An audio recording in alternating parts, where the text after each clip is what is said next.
name is Julia Clements. I'm a human resources representative from Commissioner Roger Goodell's office. Today we will be discussing the new domestic violence policy for the NFL. On behalf of the panelists and myself, I would like to thank you for taking the time out of your schedule to come see us. As employees of the NFL, it is very important for all of us to understand the new policy that is currently in effect. The previous policy for the NFL on domestic violence was handled by a case-by-case basis. Some players would be suspended for 1 or 2 games, other players would be fined, and sometimes there was no penalty whatsoever. Database compiled by USA Today, since 2000, domestic violence has accounted for 85 of the 713 arrests of NFL players. Due to the recent national attention brought to the incident of Ray Rice knocking out his wife, the issue of domestic violence has been brought to the forefront. Initially, Roger Goodell issued a 2-game suspension for Ray Rice. However, hearing the outrage from the nation, he was forced to take more drastic measures. His response to the public reaction was to say, "I didn't get it right.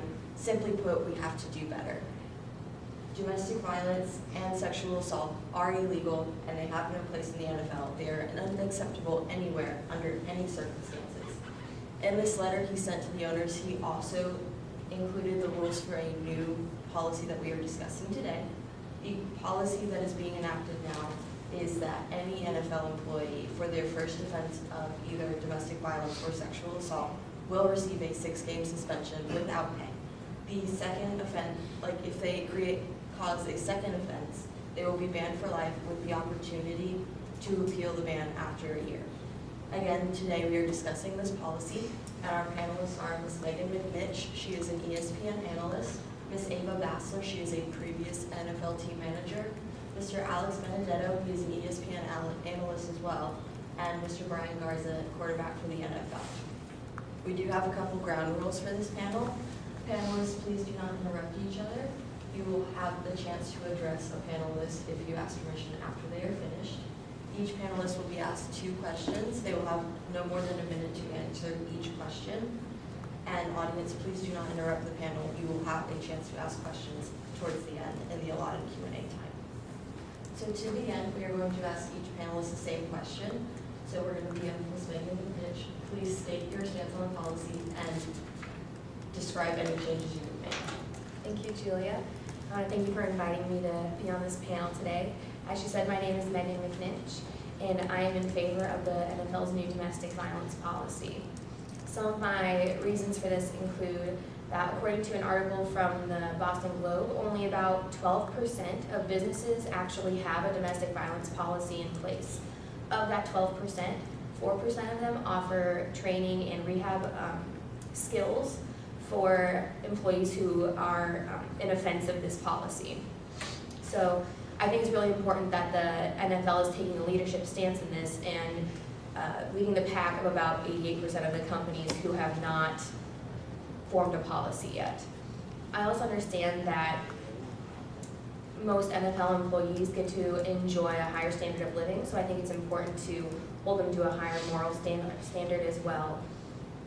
Some of the changes that could be made to the policy, in my opinion, include increasing the punishments that occur afterwards. So if there's an offense, I think that it's important to have rehab programs. Ms. Ava Bassler, state your stance on the policy and if any changes should be made. Good morning, everyone. I'm Ava Bassler. and thank you for that. And my stance today is that I am against the new NFL domestic abuse policy. I think it is great that the NFL is finally drawing attention to this issue. However, I think it is very troublesome that something as tragic as the Rice controversy had to happen in order for anything to be said. So according to this new policy, after the second offense, they have a lifetime ban. But with only 1 year after, they're allowed to reappeal for reinstatement into the NFL. I think that this lifetime ban should be more solid and that it should actually be a lifetime ban. After the 6-game suspension after the first offense, they should have evaluated themselves and their character in order to not act that way again. There are a lot of sports supporting companies such as ESPN and CNN who are talking openly about this, and I think it is great that the public is finally having insight to what really goes on in the NFL regarding these offenses. Mr. Benedetto, what is your stance on this policy, and if any changes should be made, what are they? Well, like Ava, I do disagree with the policy as well, but for different reasons. I do think, like the first for the new policy, the first incident is 6-game suspension. I do agree with that, but I think banning them for lifetime. Obviously, they can appeal after after the season goes by, but I do think that's a little harsh. I think maybe just banning them for moving it up to maybe 12 games, or suspending them indefinitely. You know, if the team makes the playoffs, to suspend the player indefinitely, and because obviously the NFL hasn't handled the situation very well. They've, according to reporting ESPN, in 2013, there were about 15, 17 domestic violence cases. Yeah, sorry. Brian, please state your stance on this policy, and if any changes should be made, what are they? Hi, I'm Brian Garza, and I'm for the policy. I believe that players at the highest level should be exemplary to their fans and to any other player on the field. In addition, I believe that they should be harshly punished for any occurrence in domestic violence because they are really highly regarded. They should not be setting the wrong example to the public. That gives bad imagery to the organization itself. I would make no changes to the policy because I agree with the guidelines. And I believe that is a very strong policy and it will hold. Thank you. Okay, so the next question for each panelist, we'll start with Megan again. With a greater punishment, do you see a decrease in the offenses from any NFL employee? In my opinion, I don't expect to see a drastic decrease in the number of offenses. According to SaveHorizons.org, it's an organization that deals with domestic violence cases. Any man who experiences or sees domestic violence in his home as a boy is already more likely to become an abuser. An example of this case is that Ray McDonald, the defensive end for the 49ers, was arrested a week after the new policy was introduced, so that obviously didn't stop him from abusing in his case. I do think that